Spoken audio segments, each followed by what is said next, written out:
Today on the Take On Board podcast, I'm speaking with Jennifer Duncan, and we'll be talking about the Governance for Social Impact program. This is part of a mini series that I'm doing about director development. So we either have or will be covering off on the company directors course, the Institute of Community Directors program, the Board Mastery program, Governing for Purpose, Governance for Social Impact, the Governance Institute of Australia program, how often can I say governance in an introduction, and some options from New Zealand as well. So, folks, before we start the conversation today, I would just like to acknowledge the traditional custodians of the land on which we meet. For me, I am on the unceded lands of the Wurundjeri people of the Kulin Nation, and I pay my respects to elders past and present. I would also like to pay my respects to any First Nations people who may be listening or watching today. I acknowledge their continuing connections to land, waters, skies, culture and country. I support Voice, Treaty and Truth for Aboriginal and Torres Strait Islander peoples in Australia, and I encourage others in the Take On Board community to do the same. Now, let me tell you about Jennifer. Jennifer is on the boards of Focus One Health, Foundation South Australia, and she's also a member of the South Australian Northern Territory Council for the Governance Institute of Australia. She has a long list of former boards. Let me just list some of them. So the South Australian Council of Social Service, the Australian Youth Affairs Council, Justice Reinvestment SA, the Youth Affairs Council of South Australia, the South Australian Health and Community Service Skills Board, and the Australian Red Cross South Australian Division. Jennifer owns and runs a business called Uncommon Good.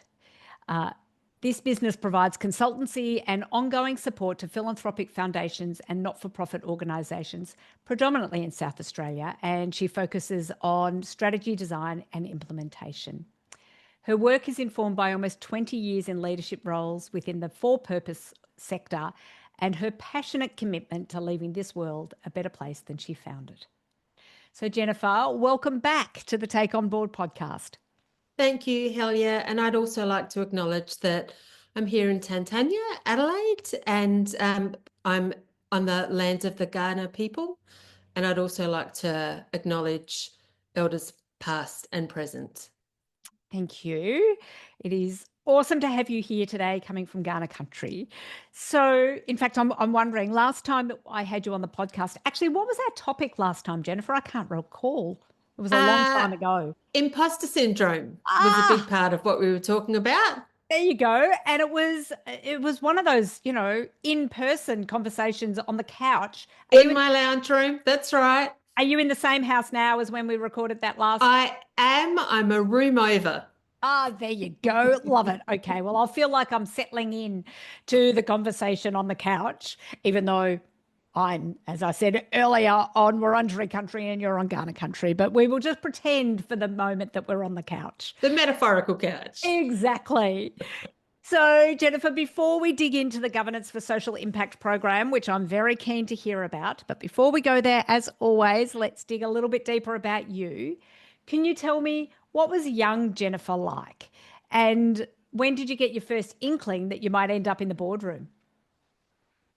So young Jennifer, a little bit like Jennifer today, was very purpose-driven, very values-driven, and very much interested in, I guess, tackling what I see as being the social issues, social problems of the world, and similar to what you said in your intro. Yeah. It's very keen to be a person who left the world a better place than she found it. Yes. I don't think young Jennifer ever had any idea that she'd end up in the boardroom, but that's where purpose and our evolution of purpose over life is so interesting. We start with a sense of the impact that we want to have in the world, and then we learn more about ourselves and our skills and our aptitudes.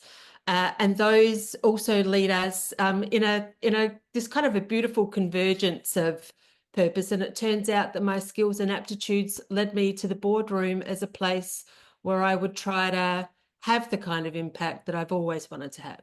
Oh, I love that. Okay. And it's actually a beautiful segue. Now, you did the Governance for Social Impact program, which I'm guessing focuses a little bit on, oh, I don't know, social impact and governance, I guess. And as I said at the top of the episode, this is a mini series about all of the different options of professional development for board directors. So I'm wondering, can you give us maybe just some of the nuts and bolts to start with? What was the format of the course? What was the content of the course? Yep. So I did the course last year, 2024.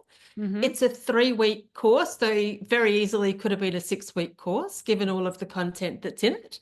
Um, it's a course that operates online. So the beauty of that is that you get participants from around the country, and it's a combination of reading. There's a lot of very deep reading. There's a huge amount of content, and your ability to really engage with that, I think, goes to your ability to really invest the time in the pre-reading. And then there is largely facilitated discussion and collective learning that leverages off of the content, but also really brings in the expertise and experiences of your other participants. Okay. And are the other participants, is it predominantly people like you who have already got quite a bit of governance experience? Or is it people who are seeking to be in the boardroom or a mixture or something different again?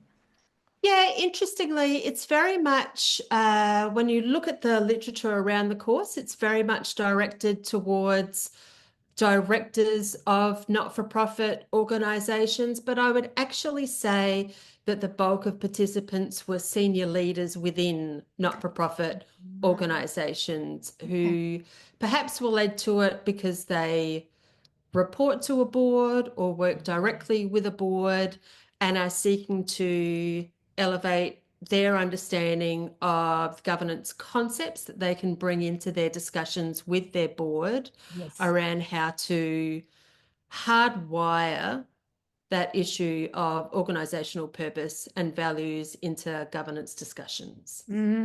Okay, interesting. And then, so what's some of the, I don't know, the modules? What does the program cover?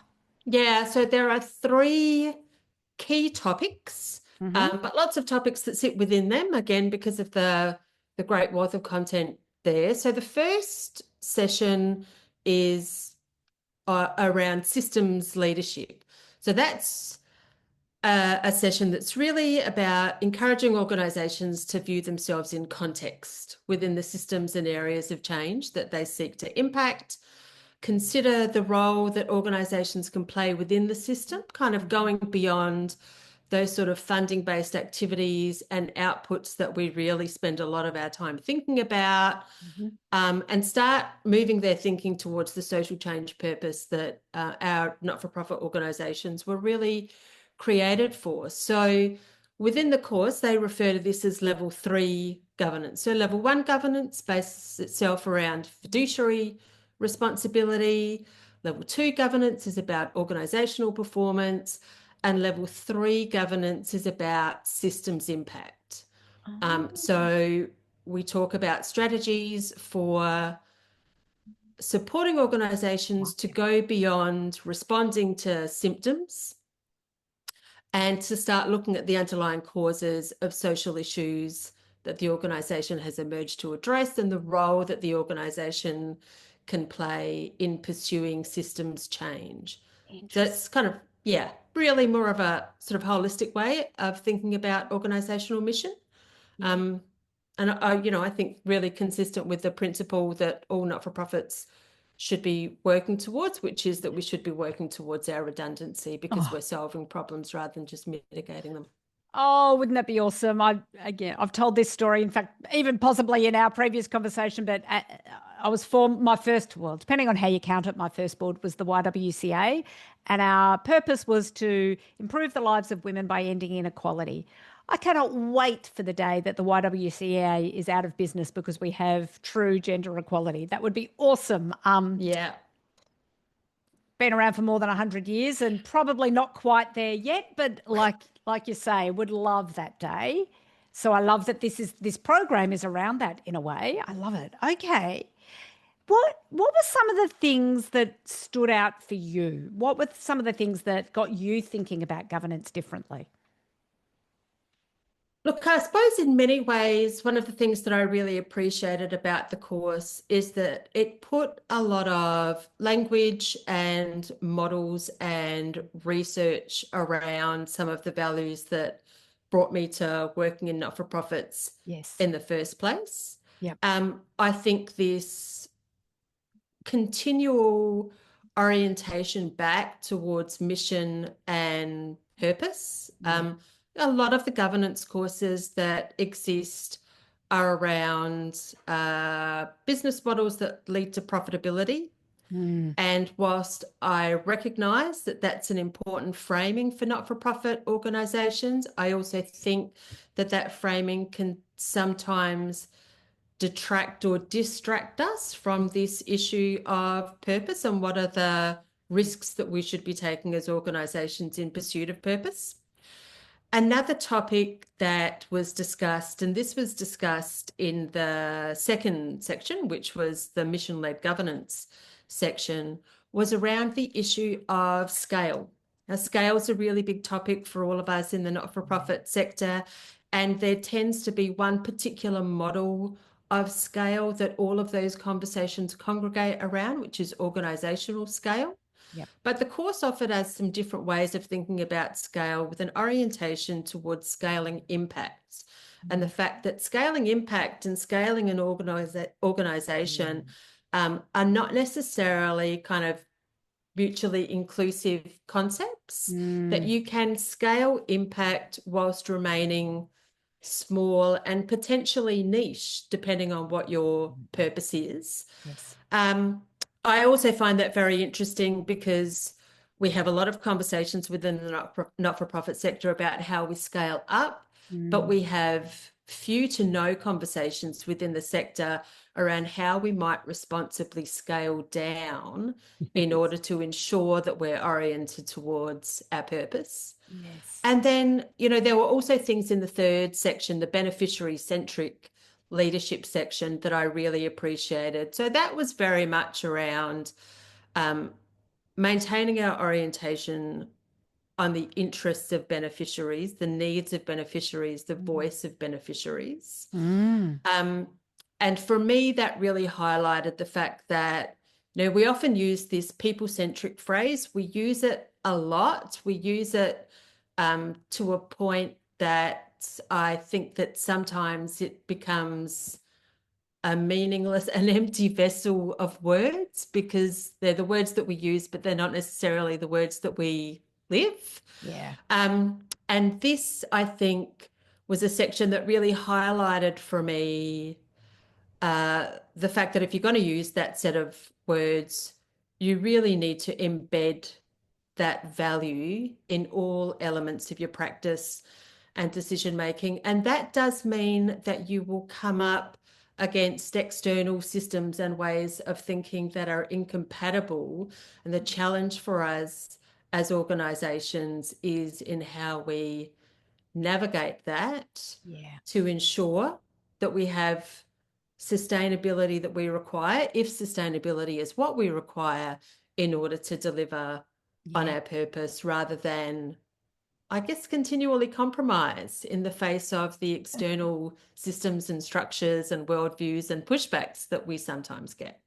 And funding models that often Being drive the us. first amongst them, yes, Yeah, absolutely. absolutely.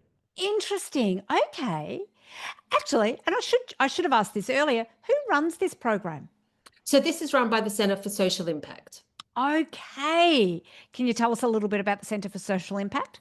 Can I tell you a little bit about the Centre for Social Impact? Okay. So Centre for Social Impact operates out of University of New South Wales. They were the ones that coordinated this course. I Yep. know here in South Australia that they also have a group up in Flinders University. I suspect they might have a group elsewhere, but I'm not entirely sure. I think that really emerged. Tell me if I'm wrong in this, Helga, because you probably know more about this than me, sort of in the last 10 years. And that's very much about specific courses, education, development opportunities for those of us that are working in the for purpose, purpose-led, purpose-driven space. Yes. And as the name would suggest, focused on impact rather than activity for the sake of activity. Not that, I'm not saying that's what the way the world used to work, but I think there has over the last probably 10, maybe 20 years been an increased focus on that impact and models for impact and governing for impact and so on. I'm wondering in your board practice, having done the program, I'm wondering if there's any stories you can share about how it's impacted your practice in the boardroom.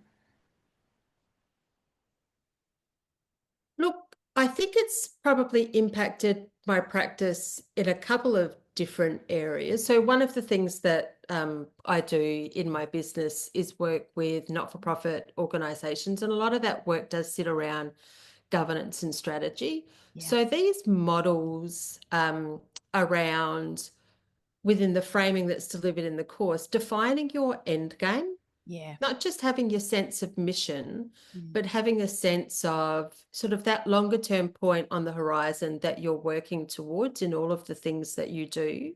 Mm. And what that means for how you define scale within your organization, or perhaps I should say the scale that you prioritize within your organization. Yes. So I have definitely brought in to discussions that I've had with different not-for-profit boards this issue of purpose, Mm. niche Mm. and scale. And I've definitely worked with boards that have said, yeah, we're not an organization that seeks to be large. We Yeah. seek to be excellent and we seek to spread our impact, but we don't necessarily seek to grow into being something Mm. bigger. Yes. And so the way we think about our services, the way we design our services, Mm. which go to that scaling of impact, but not necessarily scaling of size, has been Yes. really interesting. But I'm also connected with other organizations and boards where there is kind of what I would describe as being, the real politic of their external environment, Yes. where scaling organizational size is actually very important to them to be able to continue achieving their purpose. Yes. And so thinking within these different models Mm. and choosing models that are appropriate to the organization, appropriate to the purpose of Yeah. the organization, rather than appropriate to what sometimes can just be an internal human desire to make things bigger and better because we see the two as being inextricably linked as opposed to actually just better. Yes. Yes. It sounds like there is a lot of focus on that kind of conscious thinking about, is bigger better? Uh, have we done what we set out to do? What are we actually setting out to do, and how are we going to get along that path? It sounds like there's some encouragement about conscious thinking about that rather than unconscious Yeah, thinking. I think that's Yeah. definitely true. And I think the other area of impact has been around, and I'm not sure that I love the phrase beneficiary Mm. centered, Yes. but very much that thinking around the communities that we purport to be here to serve Yes. and the role and visibility of Yes. those communities within our organizations. I Mm. still think that they are far too invisible within Yeah. our organizations and within our organizational structures. And what we sometimes seek to do perhaps is bend and develop and grow our beneficiaries to what we think of as being our needs, which is sometimes just about Yes. creating folk who are a little bit more like us, rather Mm. than really becoming what I sort of talk about as being organisations with permeable borders, which are Mm. really open to the impact of others' views and others' perspectives and Yes. bending ourselves to them rather than bending them to us. Yes. Oh, fascinating. Okay. Oh, Jennifer, that gives us such a great flavor of this program. Um, Actually, before I ask you the key things, is there any aspect of it that we haven't covered that we should be? Look, I think the one thing that I would say about the program is that I see it as a plus plus rather than an instead of. Mm, So it's not, it doesn't seek to go to particularly that level one yes. governance, the fiduciary duties. You know, how do you read financial reports, compliance, all of those things that sort of sit on the monitoring and accountability side of the board's ledger. Yep. This is very much about it's about strategy, it's about policy, and it's about how you incorporate in the strongest, most hardwired way your understanding of organizational mission and purpose within those. Really, how do you develop mission and strategy that constantly supports purpose? Yes. Recognizing that financial goals, which we often see as being the premier goals of organizations, are actually what I would call supplementary or facilitative goals. Mm, They're goals that we should have only to the extent that they support our purpose. yes. Yeah. If they don't support our purpose, then Mm, we need to be thinking differently about how we go about our work. yeah. So, you know, it's not something that replaces the AICD course or the courses that are delivered by the Governance Institute of Australia, but Yes. they're very much a very valuable value add layer that I'd really encourage for purpose leaders to think about putting on top of what they already have. I love it. I love that level one, level two, level three framework, I guess, around, get the basics right if you do your duties, but that is not all there is to being a board director.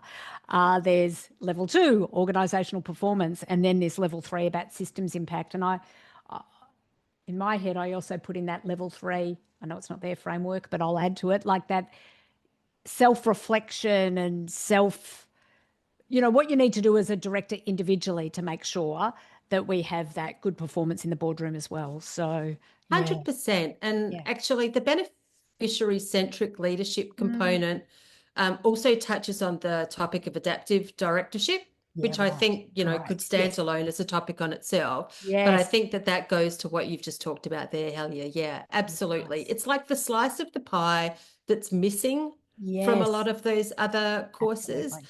And for anyone who seeks to sit on a not for profit board, it's the slice of the pie that's essential. You just can't afford to Yes. leave it missing.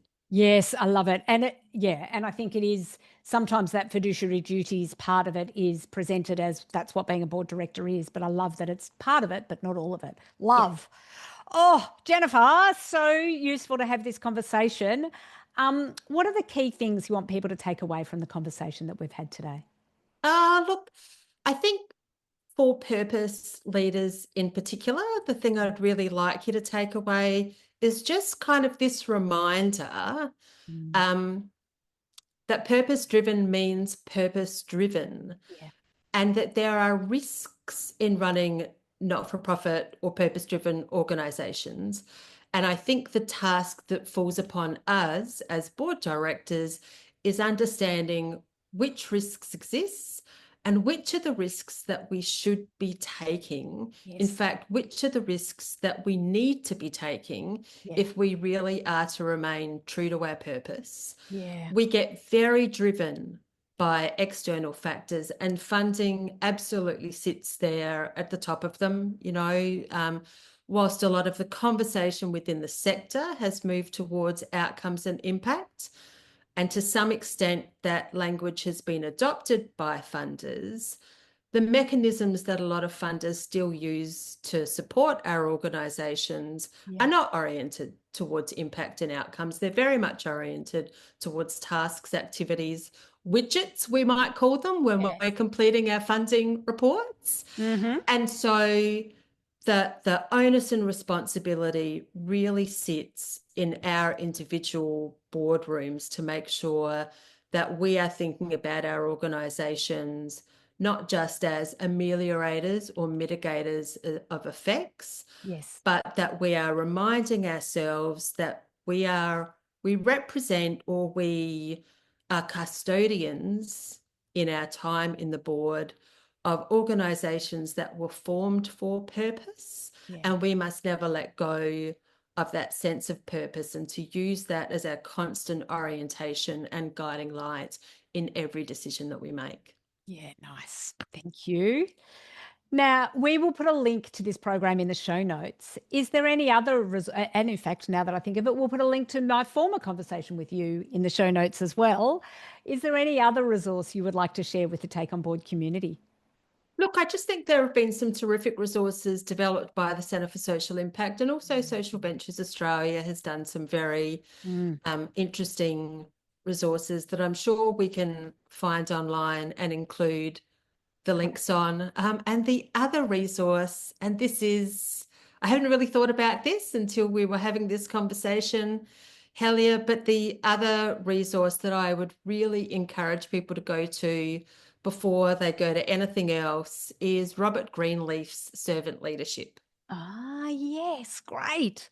It's such an old school resource, but I Yes. think for purpose leaders, Yeah. it still remains critical and top of the reading list.